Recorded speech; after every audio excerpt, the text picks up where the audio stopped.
আজ চাষাডায় হামলায় আহত ছাত্রদলের নেতাকর্মীদের দেখতে হাসপাতালে যান নারায়ণগঞ্জ জেলা পরিষদের প্রশাসক এবং নারায়ণগঞ্জ সিটি কর্পোরেশনের প্রশাসক। এ সময় তিনি আহতদের খোঁজখবর নেন এবং তাদের দ্রুত সুস্থতা কামনা করেন। 05 আগস্ট 2026।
আর ওরা যে টাইনে নিয়ে যেতেছে 4-5 জন মিলে পুরো ভিডিও আছে।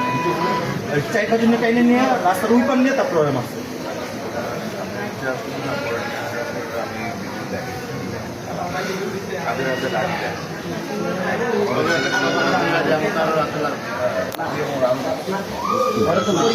আমাদের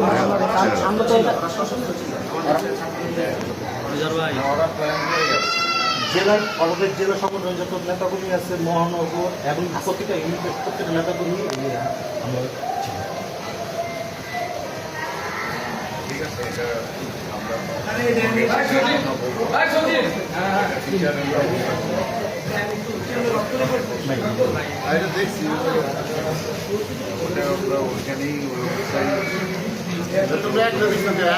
সবার ছবি রেকর্ড করো।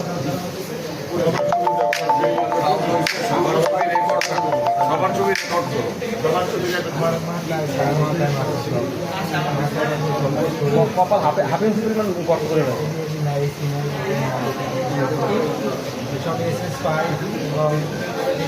সিরিয়াস ক্যাম্প করো।